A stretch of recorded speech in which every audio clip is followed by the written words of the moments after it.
बकवास डरपोक कौम जिसमें लड़ने की क्षमता नहीं और बड़ी बड़ी बातें करते हो। उसके बाद पाकिस्तान ने हमला कर दिया, उन्होंने नहीं इंतजार किया, उन्होंने शांति के नारे नहीं लगाए। लेकिन जो कुछ भी आप कह दो, उनमें इतनी तो शर्म थी कि आजाद पाकिस्तान का जो पहला गवर्नर जनरल था वो एक मुसलमान था, जिना। और हमारा कौन था? Lord Louis Mountbatten. प्यार था साहब, इश्क इश्क।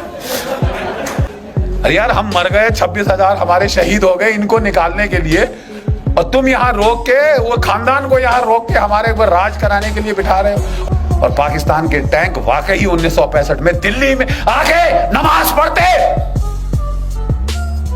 ये इस किस्म की ट्रेचरी हमारे साथ हुई। और एक भगवान का लाख शुक्र है पाकिस्तान का, जिसने हमको लड़ना सिखाया।